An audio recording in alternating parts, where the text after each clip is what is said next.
নমস্কাৰ আটাইকে স্বাগতম জনাইছো 1 অক্টোবৰ তাৰিখৰ পৰা অংগনবাড়ী কৰ্মী সহায়িকাসকলে ধাৰাবাহিক আন্দোলন কৰাৰ হুংকাৰ দিছে চৰকাৰক 1 অক্টোবৰৰ পৰা ধাৰাবাহিকভাৱে তেখেতসকলে আন্দোলন গঢ়ি তুলিব এই কথা প্ৰতিদিন কাকতত প্ৰকাশ পাইছে আৰু এই কাকতৰ আলম লৈ এই নিউজটো আপোনালোকলৈ আগবঢ়াবলৈ যত্ন কৰিছো যদি চেনেলটোত প্ৰথম হৈ আছে তেন্তে সাবস্ক্ৰাইব এটা কৰিবলৈ পাহৰি নাযাব ধন্যবাদ অসমৰ অংগনবাড়ী কৰ্মী সহায়িকাসকল ক্ষোভত ফাটিছে আসলতে বহুত আন্দোলন কৰিলে দীৰ্ঘদিন আন্দোলন কৰাৰ পিছতো চৰকাৰৰ গা লৰা নাই আৰু ক্ষোভত ফাটিছে এই কথা প্ৰতিদিন কাকতত প্ৰকাশ পাইছে এনে ধৰণে চৰকাৰী বঞ্চনাৰ বিৰুদ্ধে অংগনবাড়ী কৰ্মী সহায়িকা সন্থাৰ ক্ষোভ 1.21 লাখ অংগনবাড়ী কৰ্মী সহায়িকাক মজুৰি প্ৰদানৰ দাবী বাৰম্বাৰ দাবী জনোৱা সত্ত্বেও বিগত 10 বছৰে এটকাও বৃদ্ধি নহল মাননী এই অংগনবাড়ী কৰ্মী সহায়িকাসকলৰ মাননীৰ বৃদ্ধিৰ কোনো খবৰেই এতিয়ালৈকে নাহিলে অসম ৰাজ্যিক অংগনবাড়ী কৰ্মী সহায়িকা সন্থাৰ নেতৃবৰ্গই এক সংবাদমেল অনুষ্ঠিত কৰিছিল আৰু এই সংবাদমেল অনুষ্ঠিত কৰি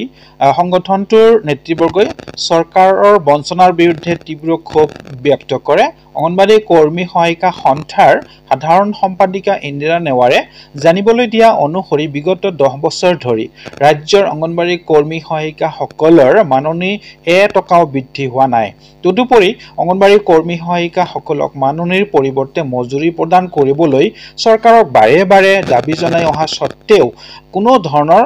গুৰুত্ব নিদিয়াৰ অভিযোগ উত্থাপন কৰে সন্থাৰ সম্পাদিকা গৰাকীয়ে অংগনবাড়ী কৰ্মী সহায়িকাসকলক চৰকাৰে প্ৰাপ্যৰ পৰা বঞ্চিত কৰাৰ বিৰুদ্ধে অহা 1 অক্টোবৰৰ পৰা ধাৰাবাহিক আন্দোলন গঢ়ি তোলাৰ হুংকাৰ দিয়ে সংগঠনটোৰ নেতৃবৰ্গই এই সন্দৰ্ভত সংবাদমেলত অংগনবাড়ী কৰ্মী সহায়িকা সন্থাৰ সাধাৰণ সম্পাদিকা ইন্দিৰা নেৱাৰে কয় পূৰ্বৰ কংগ্ৰেছ চৰকাৰৰ সময়তে কেন্দ্ৰীয় বাজেটৰ জৰিয়তে অংগনবাড়ী কৰ্মী আৰু সহায়িকাসকলৰ মাহিলী মাননী ক্ৰমে 4500 টকা আৰু 2250 টকা লৈ বৃদ্ধি কৰা হৈছিল বিজেপি নেতৃত্বাধীন চৰকাৰে বিগত 10টা বছৰে মাননী বৃদ্ধিৰ কোনো পদক্ষেপ গ্ৰহণ নকৰিলে দেশৰ 28 লাখ অংগনবাড়ী কৰ্মী সহায়িকা আৰু মিনি কেন্দ্ৰৰ কৰ্মীয়ে সংহত শিশু বিকাশ আঁচনিৰ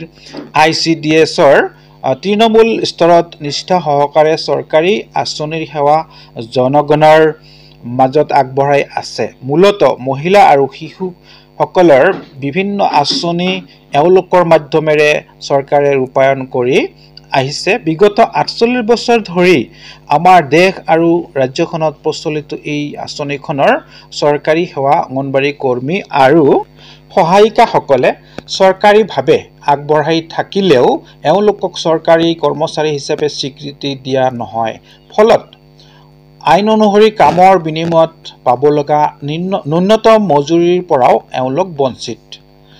দেশৰ কিছুমান ৰাজ্য চৰকাৰে অতিৰিক্ত মাননী প্ৰদান কৰিলেও মুঠতে 10000 টকা মাননী পোৱাৰ ব্যৱস্থা কৰিছে যদিও অসমত এতিয়ালৈকে মাত্ৰ কেন্দ্ৰৰ 4500 আৰু ৰাজ্য চৰকাৰৰ 2000 মুঠতে 6500 টকা এগৰাকী কৰ্মীয়ে পায় সহায়িকা গৰাকীয়ে অসমত মাত্ৰ 3250 টকা পায় এই সামান্য ধনেৰে এগৰাকী মহিলা কৰ্মচাৰীয়ে কিদৰে জীৱন নিৰ্বাহ কৰিব পাৰে তাৰ উত্তৰ আজিলৈকে পোৱা নহল অসমত কৰ্মৰত 1,21,000 অংগনবাড়ী কৰ্মী আৰু সহায়িকাই ধাৰাবাহিকভাৱে ৰাজ্য আৰু কেন্দ্ৰীয় চৰকাৰৰ ওচৰত আবেদন নিবেদন জনাই আহিছে যদিও আজিলৈকে মাননীৰ সলনি মজুৰি প্ৰদান কৰা নহল সামান্য মাননীৰ ধন বৃদ্ধি কৰা নহল ইফালে সংবাদমেলত অংশ লৈ অংগনবাড়ী কৰ্মী সহায়িকা সন্থাৰ সভানেত্ৰী জয়মতী দাস ডাঙৰীয়ানীয়ে শীঘ্ৰে কৰ্মী আৰু সহায়িকা আৰু মিনি কৰ্মীসকলক মাননীৰ ধন বৃদ্ধি কৰা পদোন্নতিৰ ক্ষেত্ৰত থকা বয়সৰ ঊৰ্ধ্বসীমা প্ৰত্যাহ্বান কৰি সহায়িকা